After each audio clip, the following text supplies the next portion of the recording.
Embora o atendimento a mulheres vítimas de violência permaneça ainda distante dos índices recomendáveis por organismos internacionais como a ONU, em Teresópolis o movimento de defesa da mulher tem avançado bastante nos últimos anos. O suficiente, inclusive, para que fosse criada uma secretaria específica para tratar do assunto, uma das poucas existentes no país. A secretaria começou a funcionar em fevereiro de 2008, na busca de políticas públicas de melhoria na qualidade das mulheres e contra a questão da violência. Então a secretaria veio para a criação de projetos na busca de geração de renda, na busca de cursos para que ela pudesse estar crescendo culturalmente. Assim ela foi se instrumentalizando e o núcleo, paralelamente, atacando a questão da violência, aplacando a dor dessas mulheres que estavam sendo vítimas de maus tratos. Embora os jornais de Teresópolis registrem quase que diariamente o espancamento de mulheres, outro tipo de violência também é comum. Nosso maior índice foi de mulheres que têm a questão da violência psicológica. A violência psicológica ela tem sido o maior índice seguida da violência física. Nós primeiro orientamos a usuária a se precaver, indo à delegacia, fazendo o registro de ocorrência. A partir daí, quando não tem jeito, ela retira de casa através de uma medida protetiva, sempre acompanhada de um policial. A partir daí, essa usuária ela tem toda a orientação para que não se aproxime do agressor. Há casos, no entanto, em que riscos muito altos levam a secretaria a tomar medidas mais drásticas. Então é necessária a ida da mulher ameaçada para um outro local.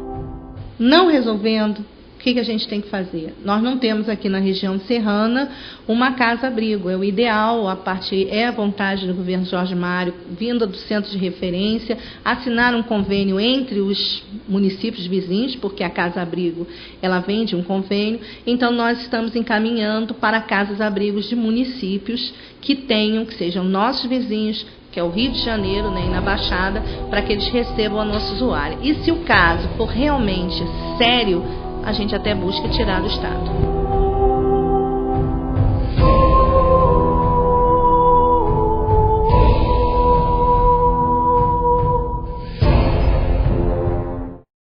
Se a luta pelos direitos femininos avança na cidade, na política ainda há muito espaço a ser conquistado.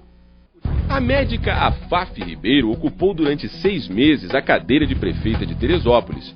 Pouco tempo, mas ainda assim, pôde realizar alguns dos sonhos acalentados desde que pretendeu dar os primeiros passos na política local. Hoje, ela ainda lembra sua atuação nas áreas mais carentes da cidade. A ideia era escolher um bairro e, à frente de uma brigada de funcionários da prefeitura, realizar uma série de intervenções para melhorar de imediato a qualidade de vida dos moradores. Nessas incursões, ruas foram alargadas, calçadas e esgotos a céu aberto foram canalizados. Até postes que atrapalhavam o trânsito foram trocados de lugar. A ex-prefeita relembra sua curta gestão a partir de dezembro de 97. A experiência ela foi muito importante na minha vida. Eu te digo que aqueles 6 meses valeram por uma faculdade de 6 anos. Aprendi muito, foi uma época de muito crescimento, não só a nível pessoal, como um aprendizado. Aprendi muito, muito mesmo, como em termos de administração. Como lidar com as pessoas, conviver, e de interação interpessoal. Foi muito importante na minha vida. Atitudes tipicamente machistas podem, às vezes, representar entraves maiores do que as próprias divergências partidárias. Acho que quando uma mulher ocupa um cargo público, ela é discriminada, não resta a menor dúvida, ela sofre alguns preconceitos, inclusive, a gente sofre isso até hoje na pele, Porque, na verdade, eu não saí da vida pública e eu sofro isso muito, muito na pele, convivendo, porque existe o machismo, existe o ciúme, existe uma série de coisas que, acima até do próprio partido, Mas nós vamos enfrentar muitas dificuldades ainda para ocuparmos o lugar que a gente merece. Mulheres no poder. A médica Afaf Ribeiro acha que a gestão feminina tem tudo para ser de melhor qualidade. desde que nascemos, nós estamos acostumados a fazer várias coisas ao mesmo tempo. Eu acho que isso nos dá muito maior sensibilidade, muito mais capacidade de englobar vários assuntos e vários problemas ao mesmo tempo, né? Então, nós temos essa vantagem, realmente. E em termos de sinceridade também, né? Nós acho que somos muito mais diretas, né? E quando a gente entra numa guerra, não deixa de ser uma guerra isso, né? Você está a fim de fazer um trabalho, até para provar para você mesmo que você é capaz. Então eu acho que ela enfrenta muitas dificuldades, com certeza, mas quando as pessoas sentem que ela veio a fim de fazer e vai fazer, passa a te respeitar. A FAF tem algumas recomendações para mulheres que pretendem assumir cargos públicos. Perseverança, insistência, não desistir nunca, correr atrás dos seus sonhos, né? E não desistir nunca, por mais dificuldades que se tenha. Eu acho que cada queda a gente tem que levantar mais forte. A médica não hesita em opinar sobre uma candidatura de uma mulher à presidência da República. Olha, eu fico muito feliz, porque eu acho que a igualdade, a gente tem que buscar a igualdade, né? Eu fico muito triste quando eu vejo um partido onde que tem que ter obrigatório 30% de mulheres. Eu acho que não tem que ser obrigatório, eu acho que a gente tem que estar lá 50, 80, né? Sem essa obrigatoriedade, porque eu não acho que as mulheres têm que participar mais, têm que correr atrás mais.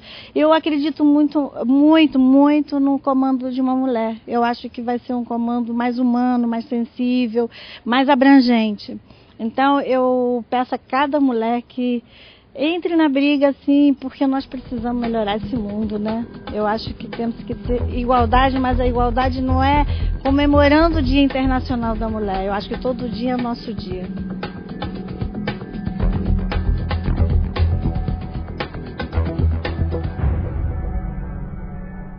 Você vai conhecer agora as histórias da mulher mais velha de Teresópolis. Aos 110 anos de idade, Dona Manuela Tomás é um exemplo de amor pela vida.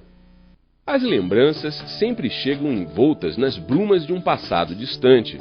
Podem ser um pouco confusas e nem sempre conseguimos compreender o seu real significado. São fatos que aconteceram durante o rico período que se seguiu à abolição dos escravos, à queda do Império e aos primeiros tempos da República. Dona Manuela lembra de roupas feitas com o mesmo tecido dos sacos de farinha de trigo, do café da manhã com leite de cabra e da caminhada, parte importante de sua história de vida, entre São José do Vale do Rio Preto, onde talvez tenha nascido, e uma Teresópolis iluminada por lamparinas de querosene. Mas a vida não é feita só de lembranças. Dona Manuela ainda sai de casa uma vez por semana para exercitar artes delicadas que aprendeu depois de uma longa trajetória entre os ofícios de lavadeira e cozinheira, do sol a sol das lavouras e currais, de uma vida que para alguns pode ter sido perdida, mas que para ela foi apenas um rito de passagem normal entre os séculos XIX e XXI. O caminho para Teresópolis foi feito a pé. A falta de documentos pessoais, porém, faz com que o ano em que isso aconteceu seja mais ou menos desconhecido entre as décadas de 40 e 50 do século passado. Eu não tinha registro, meu pai nunca tirou, né? E foram criando tudo assim. Eu tirei agora, quando foi preciso meus papéis e meu registro para mim poder se encostar como fundo rural. Imagens de crianças brincando no quintal de terra batida, seus filhos, estão borradas pelo passar dos anos. Eu tenho 14 filhos, eu tinha que trabalhar para poder ajudar o velho a criar as crianças. Só tem as meninas todas, e os meninos agora só tem 2. Só o meu pai que era escravo. Meu pai era escravo de trabalhar para aqueles mestres escravos e aprender a fazer alguma coisa. A Teresópolis daqueles tempos era então uma cidade bastante diferente. Quando eu vim para aqui, não tinha ônibus, não tinha estrada de ônibus, a gente fazia tudo a pé, só tinha muito armazém, esses armazéns que vendiam as coisas. R$200 era muito dinheiro naquele tempo.